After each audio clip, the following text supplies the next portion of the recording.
What would you do if you saw a stranger sitting alone under a street lamp? No name, no story, just a tired face in the dark. Most people would walk by, but not him. And what started as a simple act of kindness would lead to something neither of them could have ever imagined. This is not just a love story, it's a story about timing, grace, and the quiet power of being seen. If you enjoy heartfelt stories about hope, connection, and the kind of love that grows in the most unexpected places, be sure to subscribe to the channel so you won't miss any of the stories we tell here. Now let's begin. He thought she was just a homeless woman, but the next morning a convoy of SUVs took her home. The sun dipped low over Willow Creek, turning the sky into molten copper as it spilled its final light across the cracked sidewalks. This small Appalachian town breathed a kind of weary warmth in the evening, the sort that carried the scent of gasoline, old bricks, and fresh biscuits from the corner diner. The rhythm of life here was unhurried most days. The loudest noise came from the clatter of wrenches in Liam Cole's auto shop. Liam locked the garage with one solid turn of the key, wiping his grease-stained hands on a rag that had seen better days. It had been a long day. 2 oil changes, a radiator job, and a stubborn old Dodge that refused to listen to reason. He stretched his back, felt the familiar pop between his shoulder blades, and turned toward home, ready to collapse onto his thrift store couch. That's when he saw her. Curled at the base of the old iron lamppost at the end of Main Street was a young woman, barefoot clothes, dusty hair pulled back into a loose knot that seemed one wind gust from falling apart. She sat upright, legs tucked beneath her, not asleep but not entirely present either. Her arms wrapped around a canvas satchel that looked like it had been through more than its fair share of roads. Liam hesitated. Strangers were rare in Willow Creek, especially ones who looked like they had nowhere to go. Most folks around here would cross the street. Not out of cruelty, just caution.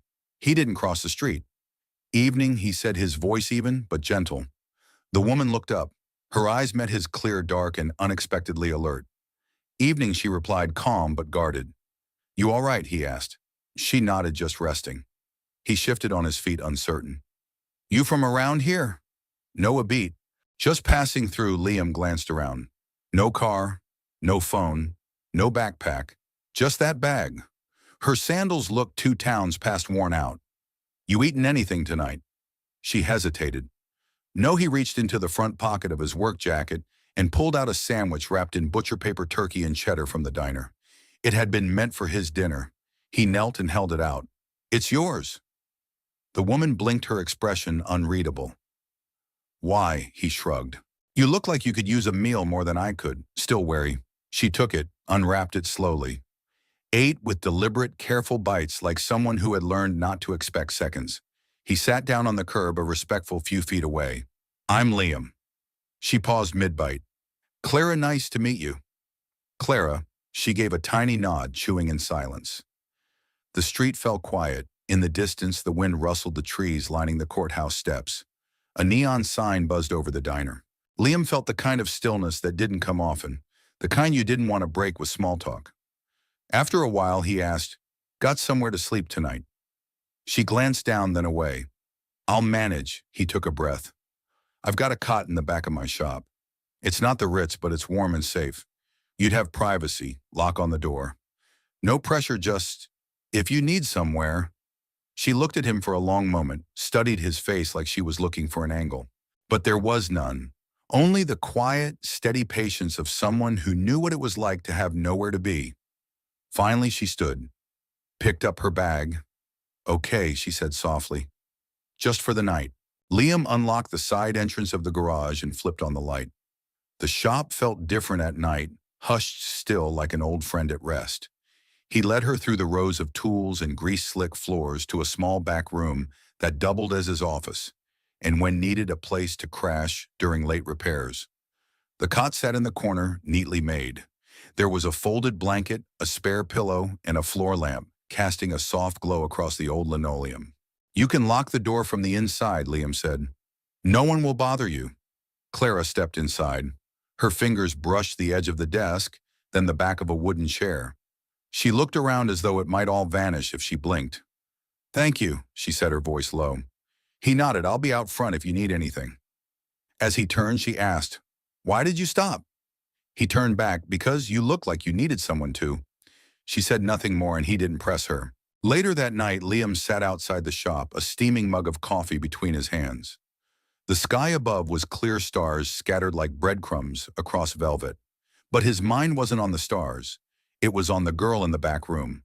Something about Clara didn't add up. She didn't carry herself like someone used to sleeping rough. Her speech was too refined, her presence too composed. But he didn't need her story tonight. What mattered was she was safe-fed and not alone. He took a slow sip. Wondered if she'd be gone in the morning. Probably, but part of him hoped she wouldn't. Liam rose early the next morning, the same way he had for years. Dawn had barely stretched its fingers across the horizon, but he was already halfway through brewing a pot of strong black coffee in the tiny kitchenette at the back of his garage.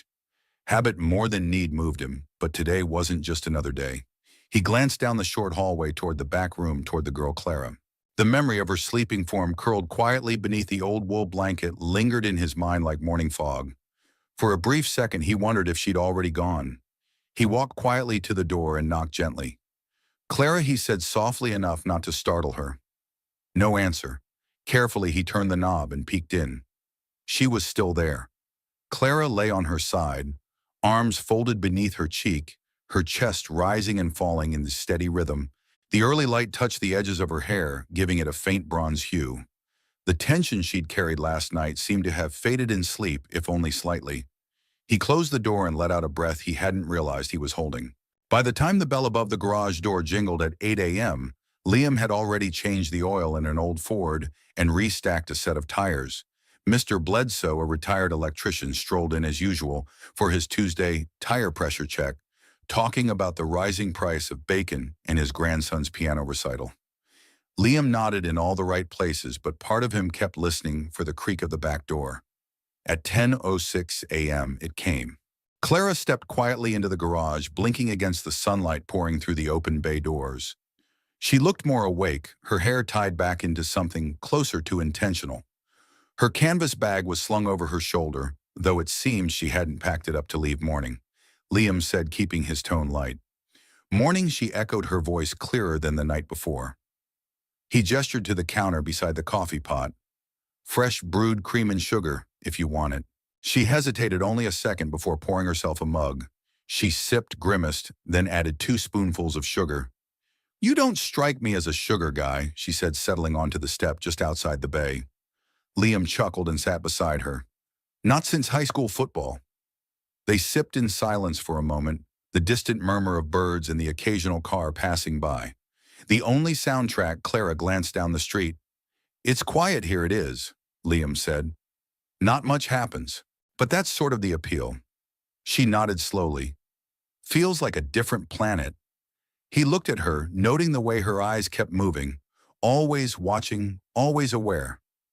Not jumpy, just trained, like someone used to being in rooms where silence could mean danger. "You got plans for today?" he asked gently. "Not really," she replied, then added with a small smile. "Unless you need help cleaning out that corner I tripped over last night." He smiled. "You're hired. I pay in leftover donuts and sarcastic company." By noon, Clara had reorganized half the tool cabinet. Liam worked beside her, occasionally pointing out which drawer belonged to which socket set. But she was fast efficient. He noticed her hands steady, confident. This wasn't the first time she'd handled tools, worked in a shop before he asked. "My grandfather had one," she said, tightening the lid on a jar of bolts. "He used to say a wrench was just a lever for solving problems." "Smart man," she smiled faintly. He was. That smile didn't linger long. It faded the way memories sometimes did too, tender to hold on to for too long. They broke for lunch. Chinese takeout from a place Liam swore by. Clara surprised him by knowing the menu by heart. "You've been here before?" he asked. She shrugged, a mischievous glint in her eye. "I travel light, but I don't travel blind." Later that afternoon, they sat outside again. The sun warm on their shoulders. Clara picked at the edge of her paper cup. "Thank you for not asking too many questions." Liam looked at her. "You'll tell me when you're ready or not." "That's up to you," she nodded. "It's rare. Most people either demand to know or pretend they don't care, but still judge you anyway." "I'm not most people," I noticed. A moment passed. She looked out across the parking lot, her voice low. I used to be someone that others listened to, someone who was expected to be composed. A symbol even. But somewhere along the way I started losing track of who that girl was. And now she repeated, exhaling. I'm trying to remember who I am when no one is looking. Liam let the silence stretch again, not out of discomfort, but out of respect. You're welcome to stay another night, he said softly. You're not in the way. She smiled, small but real. You might regret that offer. I don't regret much. Not anymore. And for the first time, Clara laughed. It wasn't loud, but it was enough to make Liam think that maybe this quiet town, this dusty garage, and this woman with storm-colored eyes were all part of a story still being written. The rain began just after midnight, gentle at first like a whisper against the tin roof, then steady, rhythmic, washing away the dust of the day. Inside the garage, the light from the single desk lamp flickered as if unsure of its place in the quiet hush that had settled over everything. Liam lay on the old pull-out cot in his office, fully clothed, one arm folded behind his head, staring at the ceiling.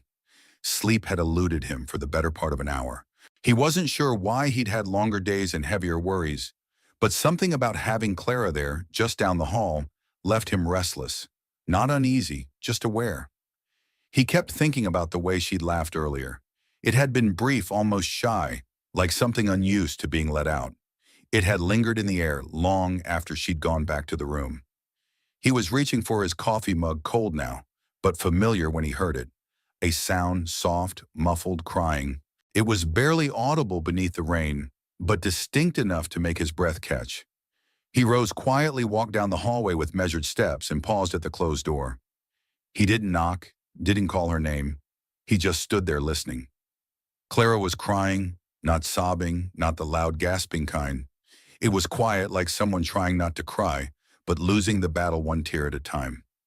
He leaned against the wall, uncertain. What was the right thing to do? Knock, walk away, pretend he hadn't heard. Instead, he did what he'd always done. When the world didn't make sense, he reached for music. Back in the office, he flipped through the stack of old CDs in the drawer and chose one without thinking, Chet Baker, Almost Blue. He slid the disc into the stereo, lowered the volume until it was barely above a breath, and let the trumpet do the talking.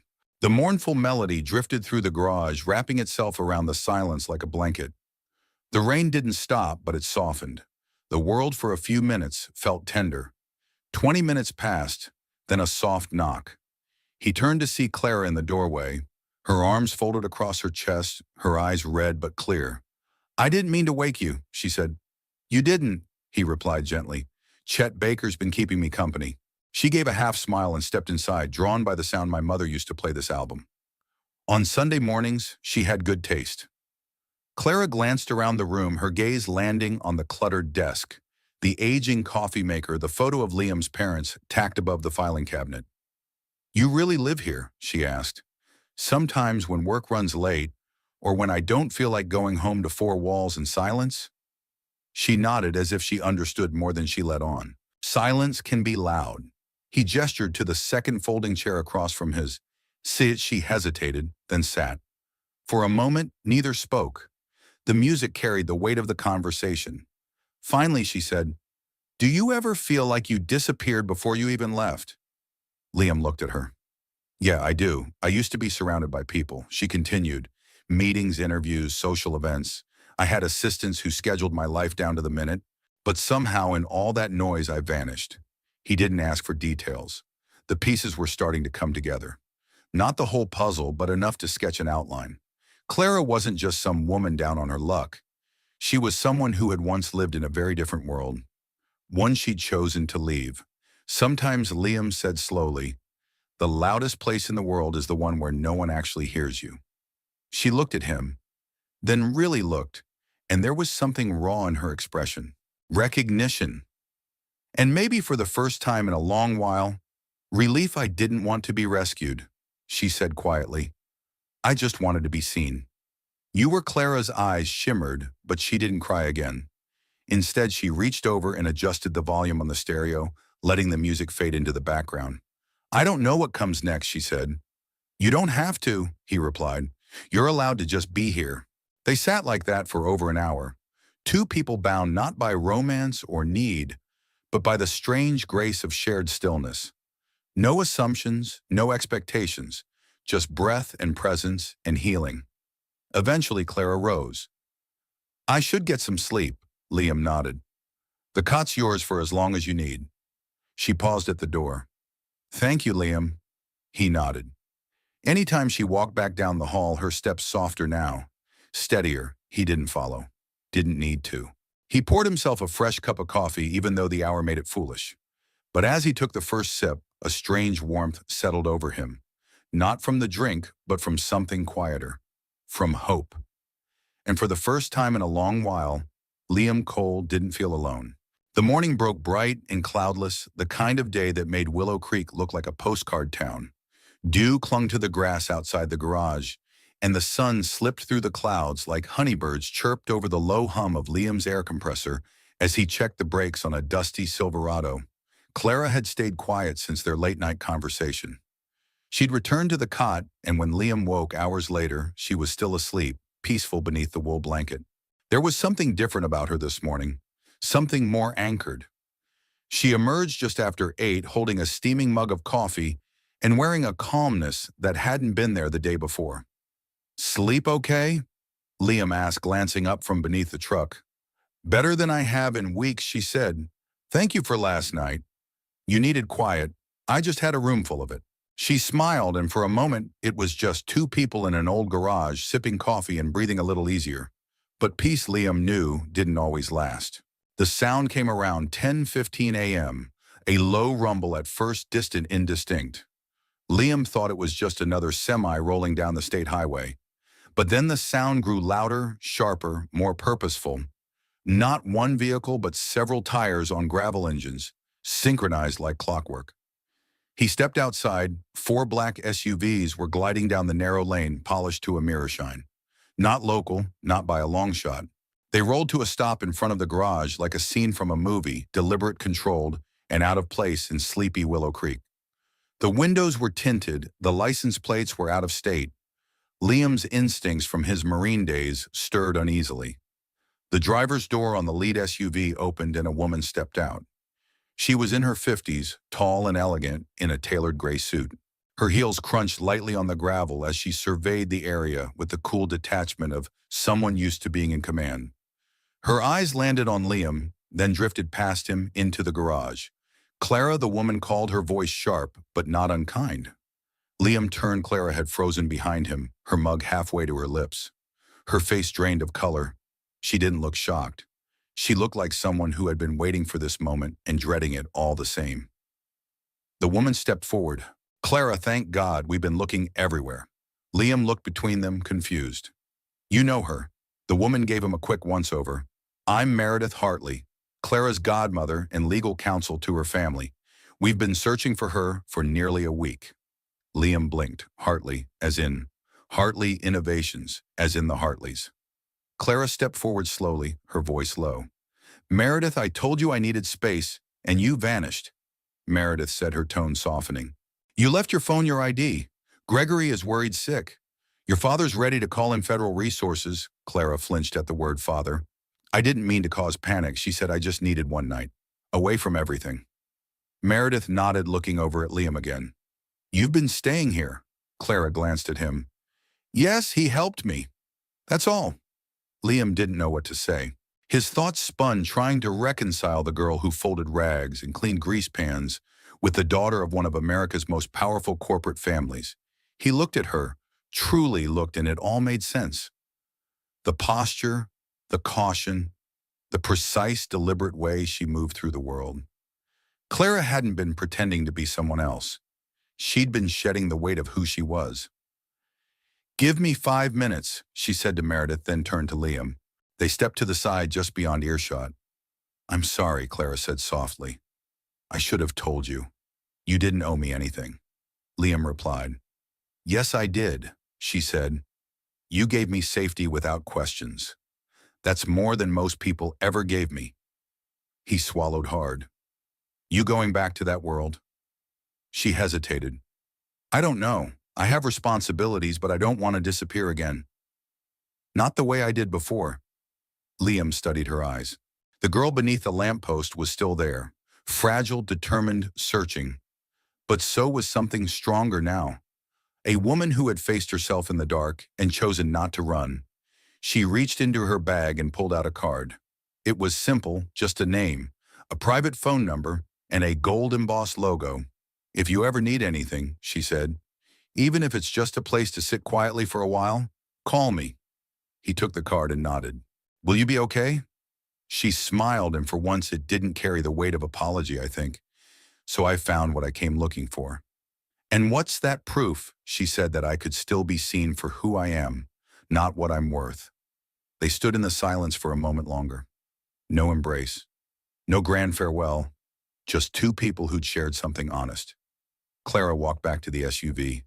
Meredith opened the door for her without a word. As the convoy rolled away, Liam stood in the dust watching until they disappeared around the bend. He looked down at the card in his hand. Clara Hartley. No title, no company, just a name. And somehow that made all the difference. The garage had never felt so still. Liam stood just inside the open bay door, the morning sun stretching long fingers of light across the concrete floor. Dust floated through the beams like tiny spirits dancing lazily in the silence Clara had left behind. He'd swept the shop twice, organized the tool wall, replaced the broken bulb in the back room, but nothing seemed to fill the space where her presence had quietly taken root. The cot was empty now, the wool blanket folded with care. A half-used bar of soap sat near the utility sink. Her coffee mug remained on the shelf by the fridge, still faintly smelling of vanilla cream. She hadn't taken the mug. Liam ran a hand through his hair and exhaled deeply. He wasn't sure what he expected. Certainly not a farewell parade, not even a handwritten note, but the simplicity of her departure. The quiet closing of a chapter felt like a string being gently pulled from his chest. He reached into the top drawer of his desk and pulled out the card she'd left, thick ivory stock, minimalist. Just her name, Clara Hartley, in elegant serif letters, a single number underneath. No corporate logo, no job title. Just her. He traced the edge of the card with his thumb. She'd given it to him like a life raft, or maybe like a key, but he hadn't called. He wasn't sure he ever would. The days passed slowly, but with a rhythm Liam knew well. Brake jobs, oil changes, tire rotations. Old man Bledsoe still came in every Tuesday morning. Ruthie from the bakery dropped off lemon bars on Thursdays, the way she had since 2016. Everything went on as usual, except it didn't, because Clara's presence had shifted something subtle but undeniable in him. She'd arrived like a question mark, uninvited, unexplained. And in the span of a few nights, she had reminded him of things he'd quietly stopped believing. In grace, vulnerability, second chances. He found himself reaching for jazz in the evenings, something he hadn't done in years. Found himself pausing to watch the sky turn orange at dusk. Found himself wondering sometimes aloud what she was doing at that exact moment. One rainy afternoon, about a week after she left, Liam was under the hood of a sputtering Buick when a courier van pulled into the lot. A young guy hopped out and handed him a small package. No return address. Inside was a book, The Places That Scare You by Pema Chodron. Tucked inside the front cover was a yellow post-it note. Thought you might understand this better than most? Thank you for not trying to fix me. See, no phone number, no forwarding address. Just that. He held the book for a long moment. Then he sat on the stool by the workbench and started reading. That night he dug through a dusty box in the attic of the garage, one he hadn't touched in years. Inside were photos his parents at their wedding, his high school football team, a blurry Polaroid of him in uniform standing beside his father's Chevy. And buried beneath it all, a journal. He flipped it open. It hadn't been touched since his return from deployment. The entries were brief, clipped, more like survival reports than reflections. He stared at the blank page at the back. For the first time in a decade, he picked up a pen and wrote, "A woman came to the shop. She didn't ask for help. She didn't want to be saved. She just needed to be seen. I didn't do much, but maybe that was enough." The following Sunday, Liam did something he hadn't done in years. He closed the shop for the day. He drove out of town in his old pickup, taking the winding roads through the hills where the maples were just beginning to turn. It was the kind of drive Clara would have liked: open windows, no destination. the road humming beneath the tires like a low, thoughtful song. At a lookout point above the valley he parked, got out, and stood in the breeze. From here the world looked wide and full of unknowns. Liam pulled her card from his wallet and stared at the number he didn't dial, but he didn't throw it away either. Instead, he folded it into the journal he now carried in the glove box. Not a goodbye, not a beginning, just a placeholder for whatever might come next. Back in town, the sun was beginning to set. He turned onto Main Street just as the lamplights flickered on. The same post where Clara had sat that first night still stood rusted and stoic. He slowed the truck, watched the way the light pooled around the base. For a second he could almost see her there. Legs folded, eyes steady, the whole world sitting silent in her gaze. Liam smiled. Sometimes people leave without warning. Sometimes they leave behind more than they know. It started with a check. An actual check, folded in a plain white envelope, slipped through the mail slot in the garage door on a Tuesday morning just before sunrise. No name, no return address, just for services rendered. Written in neat, almost old-fashioned script, Liam turned the envelope over in his calloused hands. Wary at first, it wasn't uncommon for customers to drop off payment after hours, but this felt different. He opened it slowly. $5,000. He blinked, looked again. $5,000. For what? The handwriting wasn't familiar. The envelope was unmarked. He had no recent invoices that matched anything near that figure. It made no sense. He set it on his desk, staring at it like it might reveal some hidden message if he waited long enough. But there was nothing. No explanation, just the check, pristine and unsettling.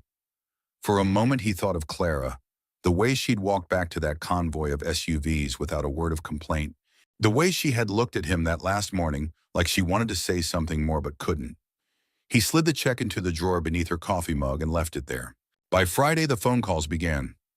Not customers, not the usual locals needing their mufflers, patched or brakes replaced. These were different.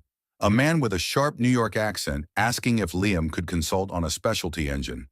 A woman with a Colorado area code asking if he offered long-distance restoration for antique trucks. He thought it was a prank until one of them mentioned a referral. "You came highly recommended," she said, "by someone who trusts few but values skill and integrity." "That's enough for me." No name given, just that. Liam hung up the phone and leaned back in his chair, heart beating a little too fast. What the hell was going on? 2 weeks later, a letter arrived. This time it bore a letterhead, Hartley Innovations. His pulse quickened as he opened it. Dear Mr. Cole, we've recently expanded a new initiative focused on partnering with independent mechanics for sustainable design research. Your name was submitted with strong personal endorsement. We would like to invite you to tour our R&D facility and discuss possible collaboration. Transportation and accommodations will be provided. Warmly, Melinda Rowe, Chief Strategic Development Officer. No mention of Clara. No details, just an invitation that felt too large for his simple life. Liam read it twice, then folded it carefully and slid it next to the check in his drawer. He didn't call. Not yet. That weekend, Ruthie from the bakery stopped by to drop off her usual box of lemon bars. She leaned against the doorframe, watching him work beneath the hood of a Chevy that had seen better decades. "You've been quiet lately," she said. "I'm always quiet, no," she said, waving a finger. "This is a different kind of quiet, like something's brewing in that big head of yours." Liam chuckled, closing the hood. Just thinking about her. He froze, looked up slowly. She came into the bakery. "You know, the morning after she left your shop, bought a muffin, paid in cash, and thanked me like she was royalty. Didn't say her name, but I remember her eyes, and the way she looked at you when she asked for directions." Liam didn't respond. He didn't have to. Ruthie crossed her arms. "You gonna call her?" He wiped his hands on a rag. "It's complicated. She left something behind," Ruthie said. "Maybe on purpose, maybe not. But that kind of presence, someone who changes the air around you like that, it's worth following up on." She left him the lemon bars and a quiet knowing. That night, Liam sat at his desk long after the garage had gone dark. The check. The letter, Clara's card. It felt like the universe was leaning toward him, waiting to see if he'd lean back. He thought of his father, how he'd worked the same garage until the very end, too proud to ask for help, too scared to believe he could be anything more than what his hands could build. Liam had inherited the hands, but maybe not the fear. He pulled out Clara's card again, ran his fingers along the embossed letters. No fanfare, no pressure, just her name. Simple like the woman herself. He opened the drawer and looked at the letter once more. Then, almost without realizing it, he picked up the phone. His voice when he spoke was steady. "Yes, this is Liam Cole. I'm calling about the invitation." He didn't sleep much that night. The decision sat in his chest like a new engine, foreign but promising. In the quiet, he remembered Clara's words. "I used to be someone people listen to. I want to remember who I am when no one's watching." Now maybe it was his turn not to be watched but to become someone worth listening to. The Hartley Innovations campus didn't look like a place that built machines. It looked like a place that invented futures. Nestled on 50 acres outside Charlotte, the buildings were all glass, steel, and serenity. Sculpted pines lined the entrance road. The reception hall had a reflecting pool that mirrored the sky. Liam Cole, dressed in his cleanest jeans and a freshly pressed shirt, felt like a misplaced wrench in a showroom. He parked his truck in the visitor lot where sleek electric sedans gleamed like digital wolves and stared for a long moment before stepping out. The valet eyed him curiously but took his keys without comment. Inside, the lobby was silent save for the trickle of a stone fountain and the rhythmic ticking of an analog clock. The receptionist, a young man with sharp glasses and an earpiece, smiled politely. "Mr. Cole, right this way. Ms. Rowe will meet you in the glass room." He followed. The building's halls curved and gleamed. Offices behind translucent partitions whispered of power and innovation. Whiteboards scribbled with chemical formulas. Engineers in casual suits debating algorithms. Liam walked past them like a ghost from another world. The glass room was just as it sounded, floor-to-ceiling windows overlooking a private lake, minimalist decor, soft lighting. A woman in her 40s rose to greet him. "Mr. Cole, it's a pleasure." She extended her hand. Melinda Rowe. Her handshake was firm, her smile practiced. She gestured for him to sit. "We're grateful you accepted the invitation." Liam nodded, scanning the room for anything familiar. "I wasn't sure I belonged here." Melinda tilted her head. "Someone very persuasive assured us that you do." He said nothing, but his hand drifted unconsciously toward the pocket where Clara's card still lived. Melinda tapped a digital tablet and brought up a design schematic on the wall screen. It was a prototype, compact, efficient, clearly a next-generation engine. "We're exploring a line of utility-focused electric vehicles for rural and industrial use. We've found that most engineers don't understand what small-town mechanics really deal with. We want someone who does, and you think that's me?" Melinda smiled. "Clara does." Liam looked at her carefully. "She works here. She's one of our principal shareholders and creative leads. Her official title's Director of Applied Vision, but truthfully, Clara defies titles." Liam's mouth felt dry. She hadn't mentioned this. Hadn't hinted. "She told me she left everything," he murmured. "She did," Melinda said. "But she's not the type to abandon responsibility. She just needed to disappear long enough to remember why she started all this in the first place." Liam exhaled slowly. "You're not here because you're a mechanic," Melinda added. "You're here because you treated her like she was no one special." That meant everything. He sat back, unsure what to say. Melinda rose gently, placing a folder in front of him. "It's just a conversation, Mr. Cole. If you're open to it, we'd love to hear your ideas. If not, no hard feelings. We'll still be grateful for the part you played in bringing Clara home." The rest of the day passed in a blur of polite questions, technical discussions, and a tour of the facility. They showed him their fabrication lab, the sustainability center, the test track.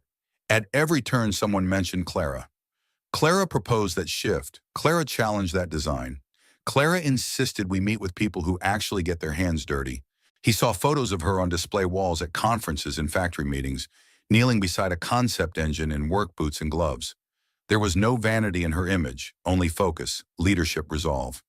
It unsettled him, not because she hadn't told him, but because now he understood the weight she had carried in silence. That night in the guest suite, they provided modern, spotless too. Quiet, Liam stood at the window and looked out over the moonlit campus. Somewhere in this place, Clara had forged an empire of ideas, and yet when she needed refuge, she had chosen a garage floor and a sandwich wrapped in butcher paper. He reached into his jacket and pulled out the card again. Clara Hartley. The name no longer felt distant, no longer felt like a secret. It felt like a promise. The next morning, as he prepared to leave, Melinda met him in the front lobby. "She's in Building 4, she said, nodding toward a separate wing workshop level. "You can stop by if you want." Liam hesitated. "Thank you," he said, "for everything." He didn't go to Building 4. Not yet. Instead, he walked out into the sunlight, keys in hand, and got into the only truck in the lot that bore rust along the fenders. As he pulled away, he looked once in the rearview mirror. No towers, no steel, just sky. He wasn't running. He was thinking, and for the first time in a long time, the possibilities ahead of him didn't feel overwhelming. They felt earned. The invitation came a week later, not through a formal letter or courier, but as a simple text message. 7 words long. "Will you be at the unveiling tomorrow?" No signature, no flourish. But Liam knew he didn't need the number saved in his phone to recognize the quiet certainty of Clara's voice in his mind. He stared at the screen for a full minute before typing his reply. "I will." The unveiling took place at the Hartley Innovations Outdoor Pavilion, a sweeping open-air structure with clean glass lines and a panoramic view of the wooded valley below. It was less a building and more a statement. Here the future breathes. Rows of white chairs line the stage, each bearing a minimalist folder embossed with the company's logo. Engineers, investors, journalists, and a handful of military officials filled the space, murmuring about prototypes and supply chains. Liam stood near the back, uncomfortable in the borrowed sport coat and polished boots they'd sent over. He'd left his wrench-stained clothes at the hotel, but not the part of himself that felt more at home beneath a hood than under a spotlight. Still he stayed. When the lights dimmed and the murmurs quieted, a soft piano track rose from hidden speakers. A massive screen blinked to life behind the stage. The company's newest initiative filled the screen in bold white letters, "Hartley Ground, designed for those who build." What followed was a series of short clips: farmers navigating muddy roads in pickup trucks, construction workers hauling gear through tough terrain, mechanics diagnosing faults on the fly, all narrated by a quiet, steady female voice. It wasn't Clara's voice, but it spoke like her, measured, compassionate, unassuming. Then the video cut to black, and for a moment everything held still. Clara stepped onto the stage. She wore no corporate blazer, no designer heels, just black slacks, a tucked-in navy blouse, and her hair pulled loosely away from her face. She looked, Liam realized, not like an executive. She looked like herself. The crowd leaned forward as she took the mic. "I've spent most of my life in rooms like this."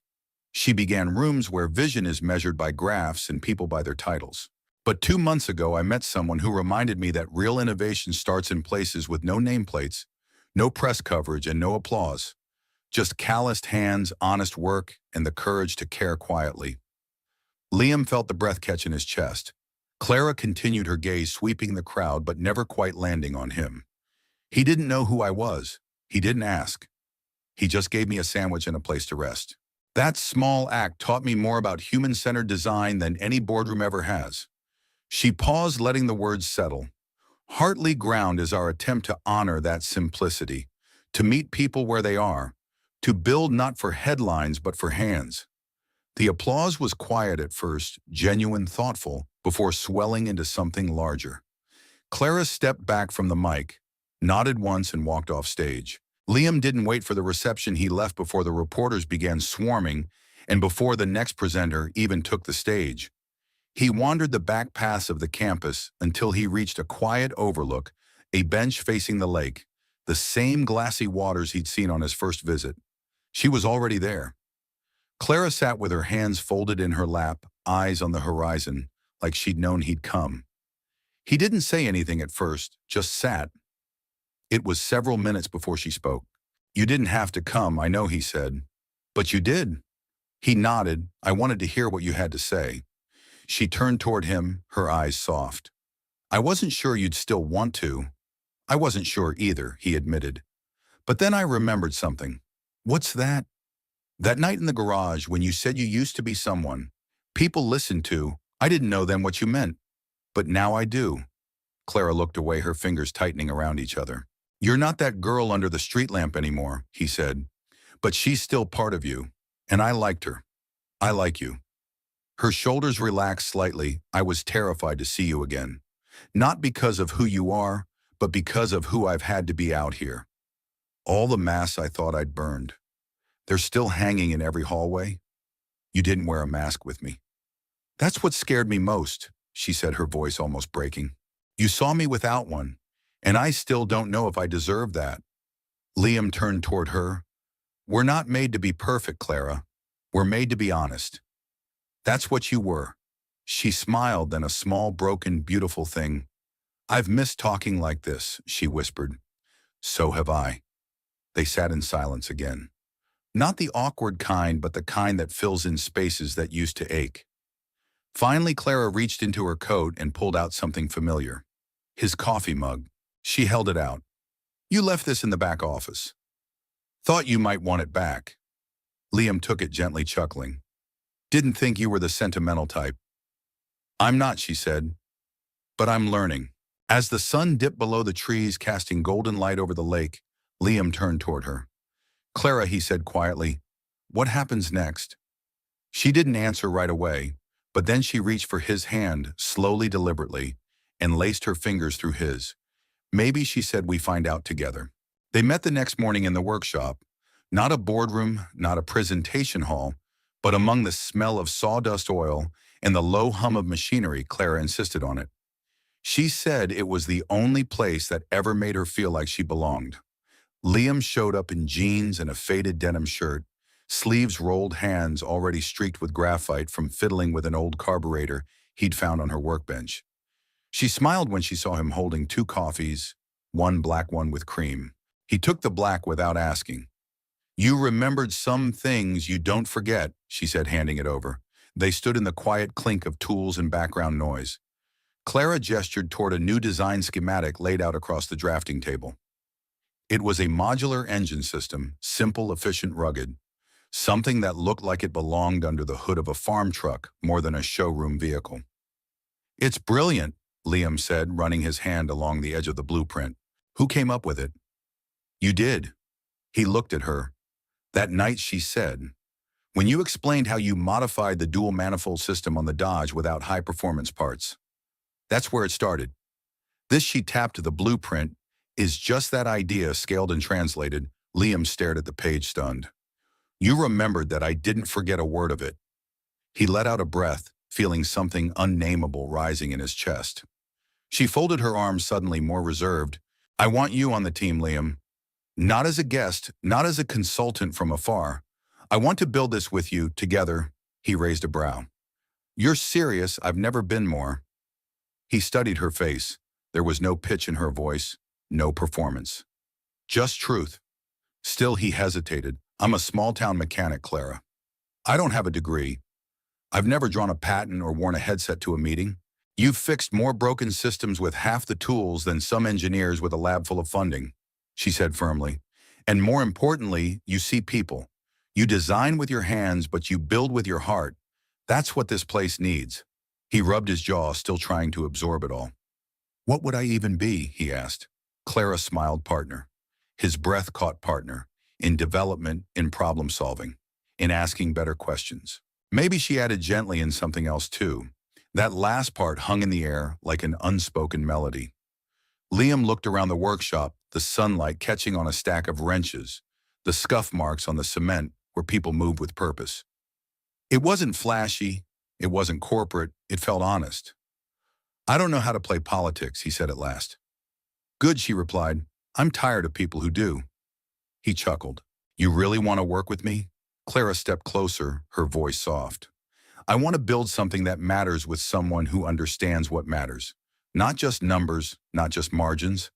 Someone who knows how it feels to rebuild after everything's fallen apart. His throat tightened. Clara reached into her pocket and pulled out a worn bolt, a tiny rusted thing. She placed it in his palm. I found this in your garage the night I left. I kept it. It reminded me that strength doesn't always shine. Sometimes it just holds everything together. Liam closed his fingers around the bolt, It was warm from her hand. "You didn't call for a long time," she said quietly. "I didn't know if I belonged, and now I still don't," he admitted. "But maybe that's the point." She smiled. They spent the afternoon reviewing sketches, sharing notes, and laughing over misaligned blueprints. At one point, Clara reached for a pencil at the same time he did, and their hands met. She didn't pull away, neither did he. When dusk began to settle, she walked him to the front steps of the building. The sun was melting into the horizon, leaving the sky blushed and golden. "Liam," she said, turning toward him, "this doesn't have to be about work. I mean, it can be, but it doesn't have to stop there." He studied her face the way the light caught in her eyes. "I never asked you for anything," she said, "not even your name that first night. But now I'm asking." "For what?" "For a chance," she whispered, "to build something real." Liam stepped forward, his voice quiet.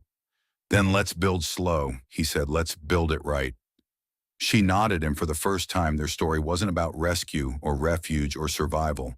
It was about creation. The first argument came over a bolt. More specifically, over the placement of a tension bolt in the prototype's front suspension housing. Liam insisted on an angled bracket to allow for field adjustments. Clara preferred the sleeker fixed design cleaner, more elegant but harder to modify without specialized tools. They stood over the workbench blueprint between them, tension rising with each sentence. "It needs to be adaptable," Liam said, voice level but firm. "Out there, things break. People don't always have the luxury of precision tools or climate-controlled garages. And if it's over-engineered," Clara shot back, "you lose efficiency. Cost goes up. The system becomes harder to scale." "It's not about scale," he countered. "It's about who we're building it for." The guy under a tree with grease on his hands and no time for perfect. She paused, breathing through her frustration. Then, without warning, she stepped back and nodded. "You're right," she said. Liam blinked. "I am. I forgot what this was about," Clara admitted, her voice softer now. "Not the investors, not the launch. The people." Liam exhaled. "We're not designing for the boardroom." She met his gaze. "That's why I need you here." It wasn't the last disagreement. There were more over timelines, materials, whether or not the early engine test should be fielded with minor imperfections or held back for polish. But each clash revealed something deeper. Clara brought vision, systems, scope. Liam brought grounding, function, heart.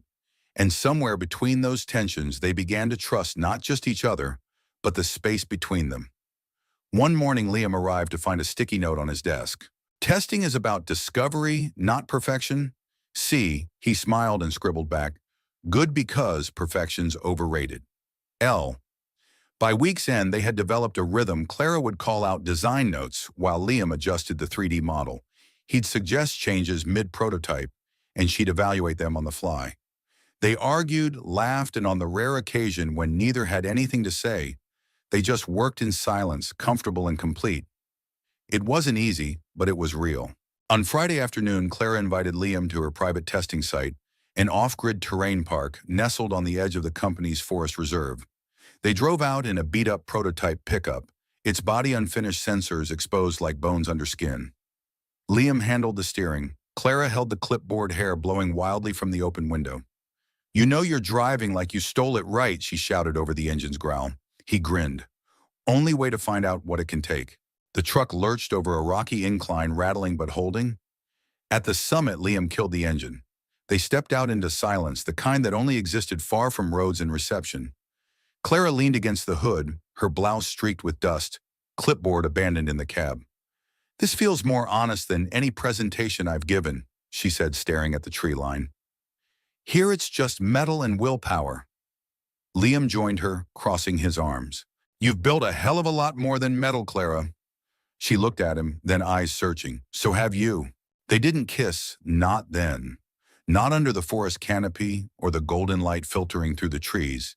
Instead, they stood side by side, letting the silence stretch into something intimate and unspoken. Something earned. Clara broke it gently. "My whole life I've been told that leading meant controlling, but you." She turned to him. "You lead by listening." Liam smiled. "You lead by letting go." They didn't say anything more. They didn't need to. That evening, they worked late in the garage. Liam adjusted the suspension specs while Clara debugged a software patch. Around midnight, Liam tossed her a bottled water. She caught it one-handed, leaned back in the rolling chair, and sighed. I used to think work was my shield, she said. That if I stayed busy enough, focused enough, I wouldn't feel the empty parts. He glanced at her. And now? Now I think the right work doesn't hide you. It reveals you. Liam nodded slowly, I think. I needed to be seen too. Clara reached across the table and rested her fingers on the edge of his hand. Then let's keep seeing each other. Not just when it's easy. He didn't pull away. I'm in, he said. And they sat there surrounded by wrenches and circuit boards, two people who had every reason to stay guarded, choosing instead to build with trust as their blueprint.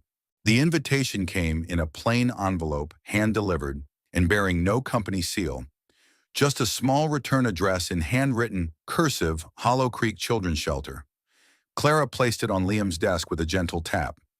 They asked if we'd be willing to visit, talk to the teens, show them what real-world innovation looks like.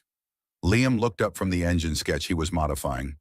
You mean you want me to teach kids how to replace a timing belt? Clara smiled. Maybe, or maybe just let them see that not everyone who creates things starts in a tower of glass and steel. He studied her for a moment. You've been there before? She nodded. My mother used to take me every Christmas.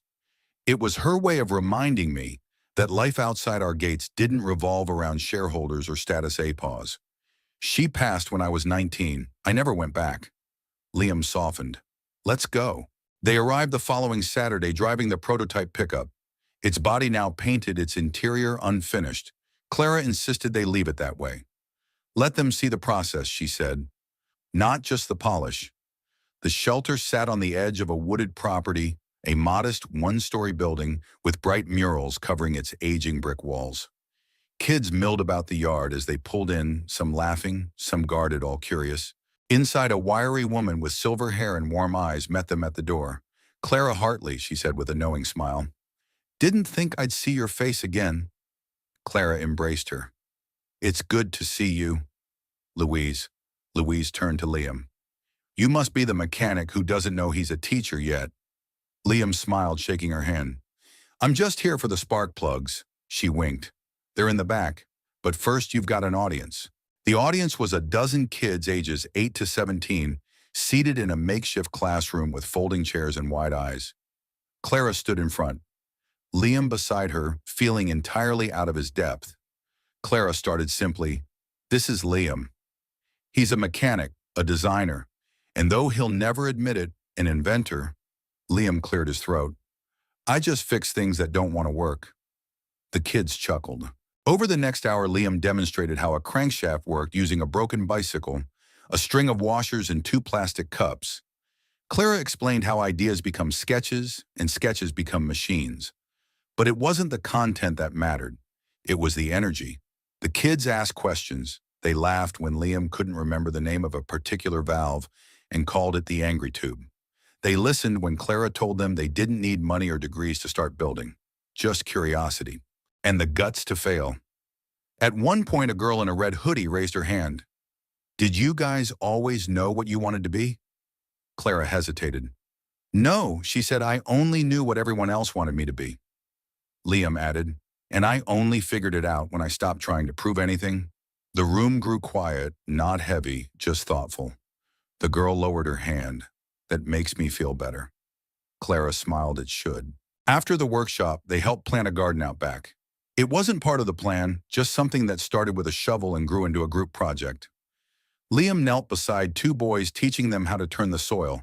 Clara worked with a girl who'd never held a trowel but took to it like she'd been born with dirt in her hands. As the sun began to dip, Louise called out, Supper's on. The kids ran off, but one little girl, no more than 6, with pigtails and oversized boots, lingered near Clara. She tugged at her sleeve. Are you married to the man who fixed the bike? Clara blinked. No, sweetie. He's just a friend. The girl tilted her head. But you looked at him like my aunt looks at Uncle Pete. And she loves him? Lots, Clara laughed, startled. Do I? The girl nodded solemnly. You should tell him grown-ups are bad at saying nice things out loud. Then she skipped off toward the dining hall, leaving Clara frozen in place. Later, as twilight wrapped the trees in purple shadows, Clara and Liam sat on the tailgate of the truck, sipping lemonade from paper cups. "That little girl thinks we're married," Clara said suddenly. Liam snorted. "Well, I guess this makes us an old married couple who bicker over bolt placement. She also said we should tell each other how we feel." Liam turned to look at her. Clara's voice was quieter now. "I didn't think I'd ever feel this again. Like the world could be enough. Like someone could see all my broken pieces and not try to fix them. Just be near them." Liam didn't respond right away. He looked out at the yard where the kids laughed in the dusk. Light chasing fireflies and carrying plates of mac and cheese. "You make the world quieter," he said finally. "Not because you disappear, but because you let it breathe." She looked at him, her eyes reflecting the soft golden glow of the string lights overhead. "And you make me feel real," she whispered. He reached for her hand. This time she didn't hesitate.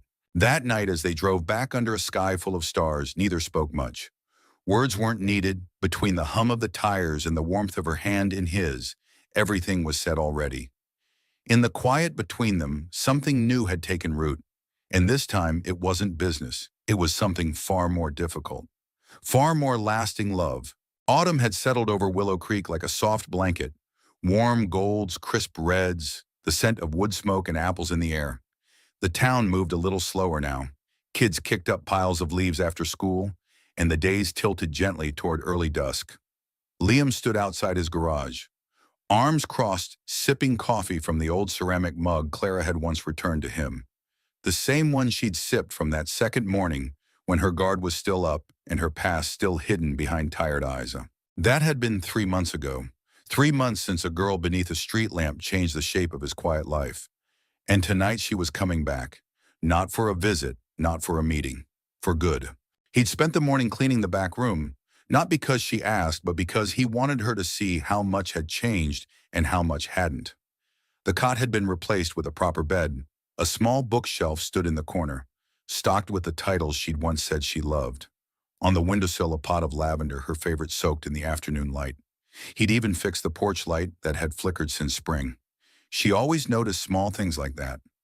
At 5:14 p.m., he heard the crunch of tires on gravel, the familiar sound of the prototype pickup hers now pulling up outside the shop. He stepped out just as she opened the door. She was wearing jeans boots and a navy flannel shirt rolled at the sleeves. Her hair was pulled back in a loose braid, and her smile when she saw him was the kind that makes a man forget how to breathe. "You're late," he teased, folding his arms. She walked up to him and pressed a kiss to his cheek. "You're lucky I came at all. I had to pass up 2 offers, 3 emails, and 1 stubborn board member just to get here." He smiled, brushing a strand of hair from her face.